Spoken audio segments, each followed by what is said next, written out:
Salut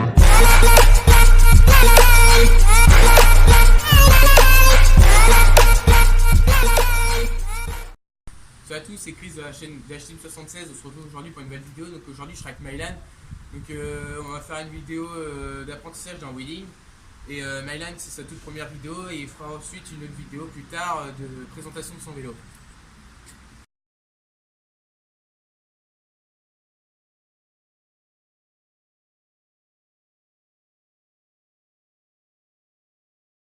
Salut à tous, je vais vous présenter les deux façons de déclencher un wheeling. La première façon, assis. La deuxième façon, debout.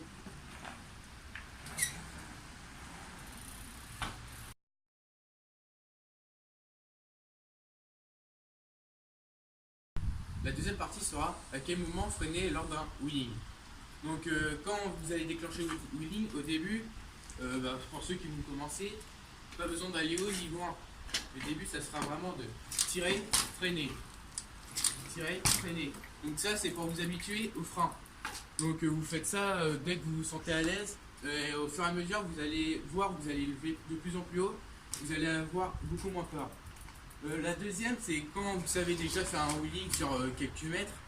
C'est freiner pour la hauteur.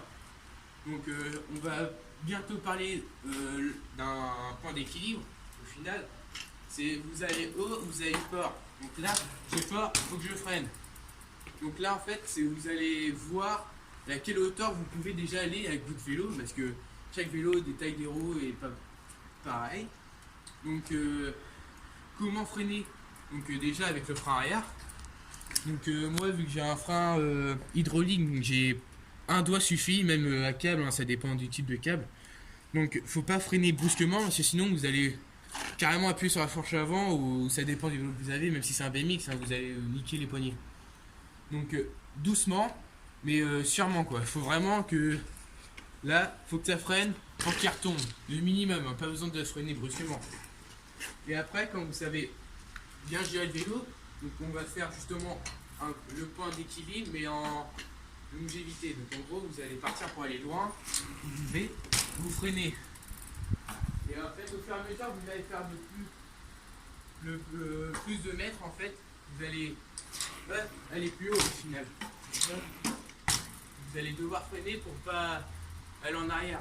Donc c'est pareil au début, si vous le faites trop fort, vous allez partir en arrière. Donc apprendre à bien atterrir sur ses roues arrière. Donc c'est pas dur, mais pas aller trop vite, ça sert à rien. Le vélo, même s'il part trop, vous le lâchez, hein, c'est pas grave, c'est du matériel. Donc ça c'est le point, le déclenchement, ensuite du freinage, c'est les deux points les plus importants.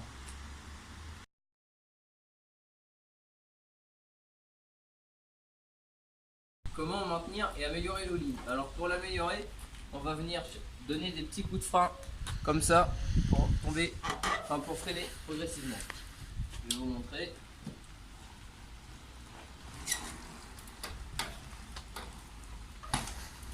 Voilà, ça c'est pour améliorer le wheeling.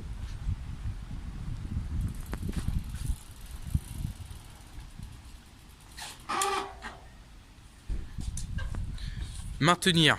Pour Comment tu fais? maintenir le wheeling, il faut se fixer un point pour aller d'un point A à un point B. Donc là, je vais me fixer le poteau. Donc le poteau qui est là-bas.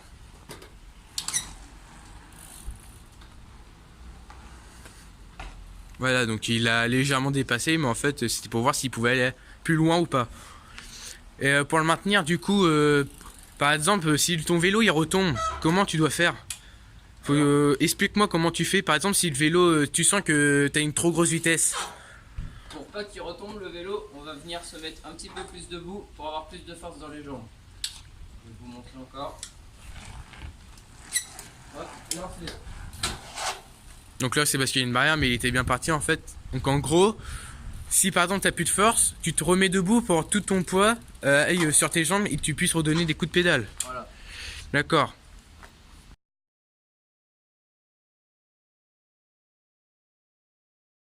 Partie 4. Alors comment faire durer un wheeling et faire au final un point d'équilibre. Je vais vous montrer, on va aller sur la plus grosse zone parce que du coup là c'est vraiment petit. Donc déjà bien choisir sa vitesse parce que À part si on y arrive déjà bien à changer ses vitesses en wheeling, mais après ça c'est vraiment une étape à part. Tu te mets en vitesse combien?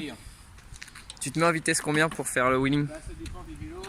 Moi je vais peut-être changer pour que j'aille jusqu'à là-bas, sinon je me mets en 1, 2, 3, 7 ou 8. D'accord. Sachant que j'ai 11 vitesses en monoplateau.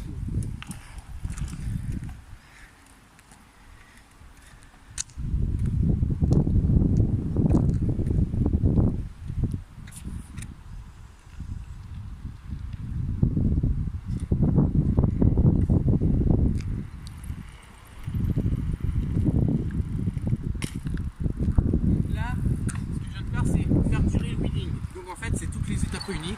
Faire un déclenchement, donc moi je le fais toujours assis, parce que j'ai pas eu de besoin de rattraper le vélo. J'ai donné toujours des petits à-coups comme là vers la barrière. J'ai failli faire un point d'équilibre. Enfin, j'ai fait vraiment un point d'équilibre et je voulais continuer jusqu'à la pente parce que c'était mon point B. J'ai donné plusieurs petits à-coups, mon vélo a redescendu. J'avais assez de force pour continuer. J'ai remonté le vélo, j'ai appuyé légèrement sur le frein. Et dès que vous sentez que vous avez plus besoin de pédaler pour le vélo reste en continuité, vous avez juste à gérer avec le frein. Donc je vais essayer de vous montrer un point d'équilibre le plus haut que je puisse faire, on va dire entre guillemets, et un point d'équilibre après un wheeling qui dure.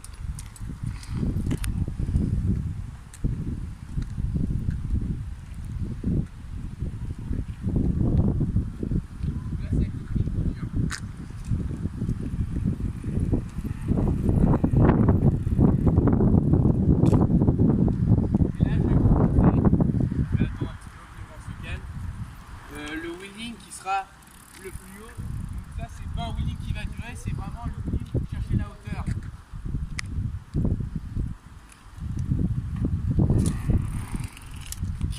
Donc là le frein, vous allez le presser un peu plus et vous n'allez pas donner d'à-coup, sinon vous allez faire ça.